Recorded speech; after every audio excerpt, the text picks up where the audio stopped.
Bem-vindos ao canal. Vamos retornar ao estudo do Livro dos Espíritos, hoje falando da questão 115. Allan Kardec pergunta: dos espíritos, uns terão sido criados bons e outros maus? Quer dizer, Deus teria criado alguns espíritos bons e outros maus? Os espíritos respondem: Deus criou todos os espíritos simples e ignorantes, isto é, sem saber. Então Deus criou todos os espíritos iguais, sem nenhum privilégio. Ele criou todos os espíritos simples e ignorantes. Isso significa sem saber, sem ter nenhum conhecimento e sem ter nenhuma experiência. Então ele não tem conhecimento das leis, não tem conhecimento das coisas, nem tem conhecimento do bem e do mal. Ele não tem nem intelectualidade, nem moralidade desenvolvida. Quem ainda não assistiu o vídeo anterior, eu aconselho, sugiro que assista, porque no vídeo anterior explicamos melhor esses termos simples e ignorantes e vai dar para entender melhor essas questões. E os espíritos continuam a resposta.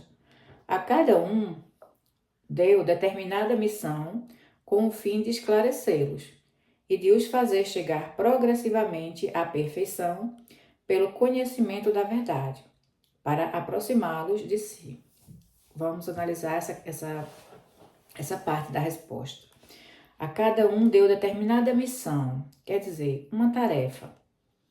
Deus dá a cada espírito uma missão, uma tarefa, um desafio, de acordo com o seu nível evolutivo. E ele dá essa missão, essa tarefa, com o fim de esclarecê-los. Então, desenvolvendo essa tarefa, desenvolvendo essa missão nas nossas experiências reencarnatórias, nós vamos desenvolvendo esse conhecimento. Nós vamos deixando de ser simples e ignorantes. E de os fazer chegar progressivamente à perfeição. Quer dizer, através dessa tarefa, dessa missão, Deus tem o fim, né, o objetivo de nos esclarecer e de nos fazer chegar progressivamente à perfeição. Então aqui os espíritos nos dizem que o progresso, que a perfeição, ele é um processo progressivo. Ele é um processo paulatino, não é de uma hora para outra. Não é numa vida, não é de repente que a gente chega à perfeição. É preciso muitas experiências reencarnatórias para a gente se despojar de todas as nossas imperfeições, todos os nossos defeitos e adquirir todas as virtudes de que necessitamos. Então, é progressivo, é um processo lento, mesmo porque nesse processo nós caímos muitas vezes, interrompemos a nossa marcha por nossa própria escolha. A cada um Deus deu uma missão, uma tarefa, com o fim de nos esclarecer, de nos fazer chegar mais progressivamente à perfeição, pelo conhecimento da verdade. Então, essa perfeição, nós chegaremos com o conhecimento da verdade. Então, é através do conhecimento da verdade que os espíritos chegam progressivamente à perfeição e ao conhecimento. O conhecimento da verdade. Que verdade é essa?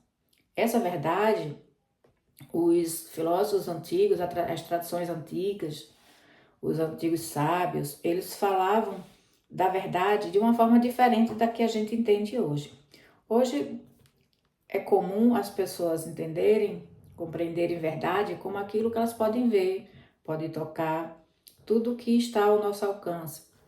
Então, verdade, para muita gente, é a matéria, porque pode ver, pode tocar, pode sentir. Mas para essas tradições antigas, a verdade é aquilo que é eterno, aquilo que não morre, que é duradouro. Então, tudo que se acaba não é verdadeiro, é ilusório, é falso. Então, por exemplo, o nosso corpo físico, ele é matéria, ele se acaba.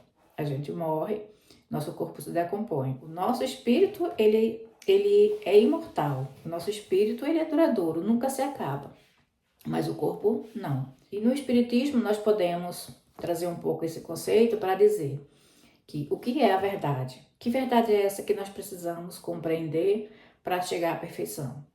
Então, inicialmente, a verdade de que nós não somos um corpo, nós somos uma alma, nós somos um espírito encarnado.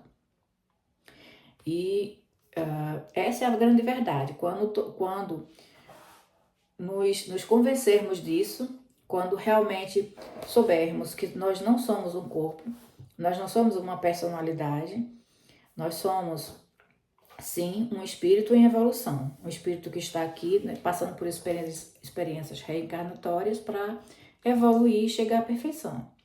Então, essa é a grande verdade. Porque nós dizemos que acreditamos, mas a nossa vida, nosso dia a dia, é como se não soubéssemos. Ainda vivemos apegados à nossa personalidade, identificados com nossas emoções, identificados com o nosso pensamento, identificados com nossos instintos, nossos impulsos primitivos, que fazem parte do nosso corpo, fazem parte da nossa dimensão emocional, psicológica. Isso que significa que nós não estamos identificados com a nossa essência espiritual, estamos identificados com uma personalidade. Então, é preciso conhecer essa verdade, realmente saber dessa verdade e viver de acordo com ela, para um dia chegarmos à perfeição. E os Espíritos continuam essa resposta. Eles dizem, nesta perfeição é que eles encontram a pura e eterna felicidade. Então, somente quando chega à perfeição é que os espíritos serão pura e eternamente felizes, né? Porque hoje nós podemos dizer que é possível uma felicidade relativa na Terra. Nós encarnamos, podemos almejar uma felicidade relativa. Nós somos muito volúveis, nós somos muito inconstantes. Nossa felicidade, ela não é duradoura. Nós temos muitos altos e baixos. Ora estamos bem, ora não estamos. Ora estamos felizes, ora estamos tristes. Nossa felicidade ainda, ela está muito atrelada às circunstâncias externas. Se as coisas estão indo bem, se está tudo dando certo, se está todo mundo bem, com saúde, nós podemos dizer que somos felizes. Mas basta uma pequena contrariedade para a gente já se sentir mal. Então veja como a nossa felicidade ainda é uma felicidade imatura. Uma felicidade de que ainda está muito apegado, muito ligado à vida material. E para a felicidade dos espíritos perfeitos, não existe mais isso. Os espíritos perfeitos, como nós vimos, quando estávamos analisando a escala espírita, vimos que os espíritos puros, eles estão totalmente desvinculados da matéria. A matéria não exerce mais nenhuma influência sobre eles. Por isso que eles são felizes. Essa podemos dizer que é a verdadeira felicidade. A felicidade de quem realmente é livre, não tem mais nada relacionado ao corpo físico que perturbe essa felicidade. Então, não existe mais raiva, medo, ódio, tristeza, não existe mais nada disso. Não existe mais esses altos e baixos. O espírito ele já alcançou um nível de equilíbrio imperturbável. E continua na resposta. Passando pelas provas que Deus lhes impõe, é que os espíritos adquirem aquele conhecimento. Então, como é que nós vamos adquirir o conhecimento da verdade? Como é que os espíritos adquirem aquele conhecimento que faz com que eles cheguem à perfeição? Pelas provas que Deus lhes impõe, quer dizer, pelas experiências da vida. São as experiências que Deus nos impõe e das quais a gente não pode fugir, que existem as oportunidades para a gente aprender. Uns aceitam submissos essas provas e chegam mais depressa à meta que lhes foi assinada. Outros só a suportam murmurando e, pela falta em que desse modo incorrem, permanecem afastados da perfeição e da prometida felicidade.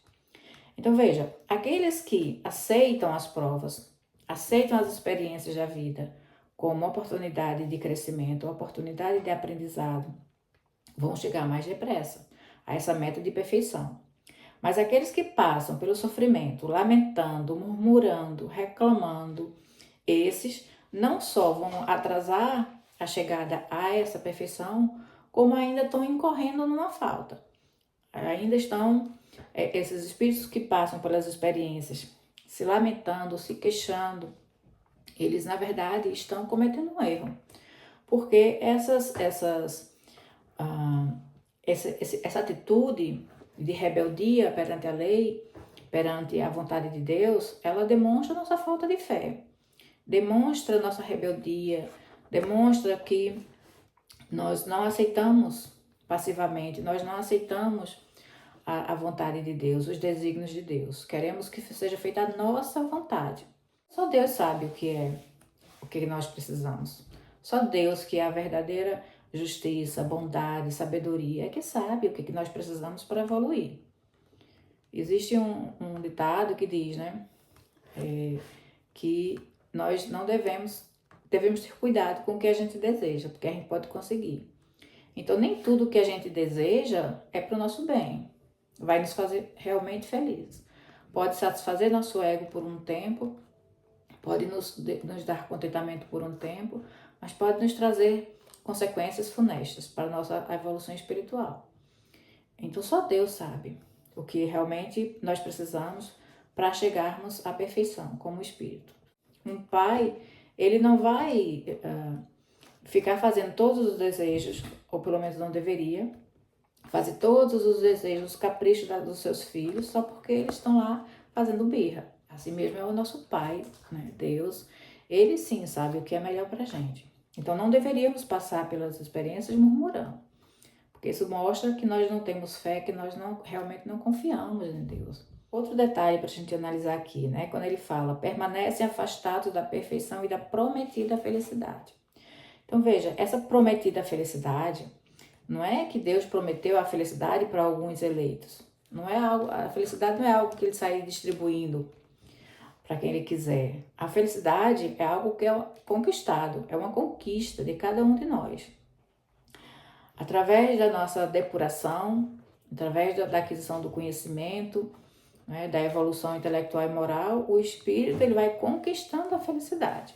Então, Allan Kardec desdobra essa pergunta na letra A, quando ele pergunta assim, segundo o que acabais de dizer, os espíritos, em sua origem, seriam como as crianças, ignorantes e inexperientes, só adquirindo pouco a pouco os conhecimentos de que carecem, com o percorrerem as diferentes fases da vida? Aqui Allan Kardec quer saber, ele está comparando, querendo comparar esse processo evolutivo dos espíritos com o processo de crescimento das crianças. Então ele quer saber, assim como as crianças, né, as crianças no início são ignorantes e inexperientes, elas não sabem, elas ignoram tudo. E só pouco a pouco é que ela vai adquirindo conhecimento. Assim também são os espíritos, é isso que Allan Kardec quer saber. A resposta é, sim, a comparação é boa. A criança rebelde se conserva ignorante e imperfeita. Seu aproveitamento depende da sua maior ou menor docilidade. Mas a vida do homem tem termo, ao passo que a dos espíritos se prolonga ao infinito. Então os espíritos concordam que essa comparação é boa, dá para comparar o processo evolutivo dos espíritos com o processo de aprendizado das crianças. No início, as crianças, elas são ignorantes, são imperfeitas. Quer dizer, elas não têm conhecimento. Elas nascem sem conhecer essas coisas dessa vida.